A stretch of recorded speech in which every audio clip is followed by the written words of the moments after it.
मांझी के आवास पहुंचे सम्राट चौधरी। अचानक मांझी के सरकारी आवास पहुंचे। मांझी और संतोष सुमन से हो रही है बातचीत और बिहार कैबिनेट विस्तार को लेकर जीतन राम मांझी नाराज चल रहे हैं। एक और मंत्री पद की मांग मांझी कर रहे हैं। हालांकि देखिए, ऐसा पहली बार नहीं है। जब बिहार में सत्ता परिवर्तित हुई थी उसके बाद से ही जीतन राम मांझी की ओर से ये कहा गया था कि उनको एक और मंत्री पद चाहिए। उनकी पार्टी का जो व्यक्ति है एक और मंत्री पद ले, और यही वजह कि बिहार में कैबिनेट विस्तार जो कि आज होना था, फिलहाल वो टल गया है। और बड़ी बात यह है कि मांझी के आवास पर सम्राट चौधरी पहुंचे हैं। मुलाकात का सिलसिला जारी है।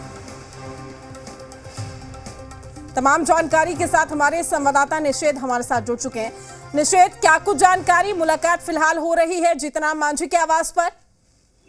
बिल्कुल प्रीति जी, देखिए जीतन राम मांझी के आवास पर अब से लगभग 10 से 12 मिनट का वक्त बीता है। सम्राट चौधरी पहुंचे हैं गाड़ी में सवार होकर, और जीतन राम मांझी के आवास पर हिंदुस्तानी अवाम मोर्चा के राष्ट्रीय अध्यक्ष भी मौजूद हैं संतोष सुमन, और खुद पार्टी के जो संरक्षक हैं जीतन राम मांझी वो भी मौजूद हैं। और ये जो मुलाकात है वो काफी अहम मुलाकात मानी जा रही है, काफी बड़ी मुलाकात मानी जा रही है, क्योंकि अभी चर्चाएं मंत्रिमंडल विस्तार को लेकर के भी हैं, और बिहार में जो लोकसभा की सीटें हैं उनके बंटवारे को लेकर के भी एनडीए में चर्चाएं हैं। और जो एनडीए की जो सहयोगी पार्टियां हैं, और चाहे हिंदुस्तानी अवाम मोर्चा की बात करें या फिर चिराग पासवान की पार्टी, लोक जनशक्ति पार्टी, रामविलास की बात करें, उपेंद्र कुशवाहा की बात करें, तो ये तमाम जो छोटे छोटे दल हैं एनडीए के गठबंधन के, उन पार्टियों के जो लीडर हैं उनसे सामंजस्य बैठाने की कोशिश लगातार बीजेपी कर रही है। और सम्राट चौधरी इसी कड़ी में पहुंचे हैं जीतन राम मांझी के आवास पर, और चर्चाएं हैं कि इसमें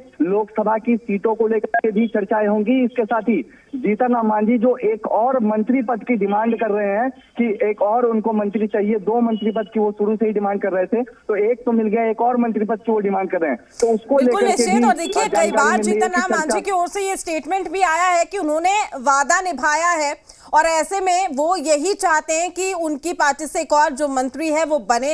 ऐसे में कहीं ना कहीं जीतन राम मांझी की नाराजगी को दूर करना भी अहम हो जाता है, क्योंकि चुनाव करीब है। बिल्कुल निश्चित तौर पे देखिए, जितने भी सहयोगी पार्टियां हैं एनडीए की, उनको भी भारतीय जनता पार्टी नाराज नहीं करना चाहती है। लिहाजा तमाम जो सहयोगी दल हैं उनसे लगातार बातचीत जारी है। और इससे पहले भी हमने देखा है दिल्ली में भी चिराग पासवान से बैठक हुई, और पटना जब आए हैं सम्राट चौधरी तो पटना में अब मांझी जी से मुलाकात हुआ, और कहीं ना कहीं जो उनकी नाराजगी एक दिख रही थी, एक और मंत्री पद की वो मांग कर रहे थे, और उसको कहीं ना कहीं दूर करने की कोशिश यहाँ पर जारी है एनडीए की ओर से, बीजेपी की ओर से।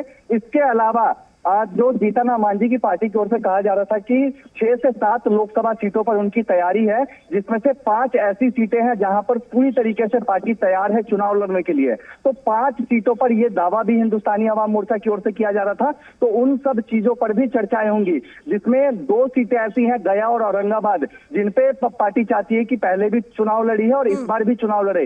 इसके अलावा शिवहर सीतामढ़ी की जो सीट है उस पर भी हिंदुस्तानी अवाम मोर्चा चुनाव लड़ना चाहती है, तैयारी उनकी है।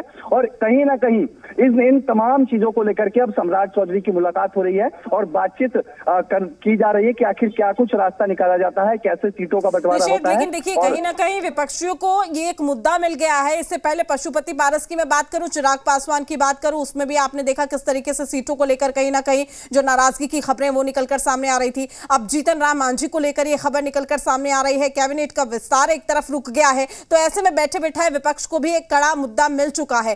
क्या वाकई नाराजगी को जल्द से जल्द दूर करना होगा? नहीं तो ये आने वाले चुनाव के लिए भी कहीं ना कहीं एक बड़ा, कहा जा सकता है, विरोधी मास्टर स्ट्रोक खेलने का काम करेंगे।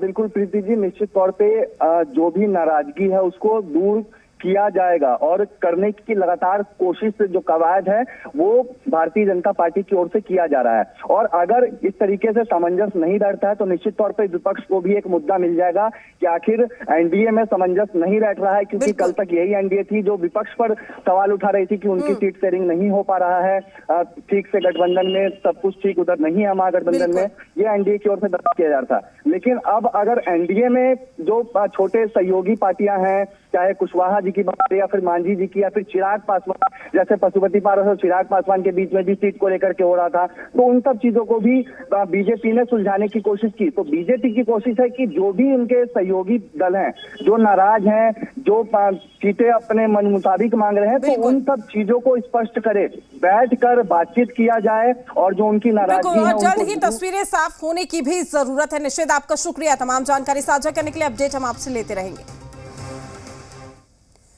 लोकसभा चुनाव की तारीख जल्द आने वाली है, लेकिन उससे पहले जेडीयू चुनावी मोड में आ गई।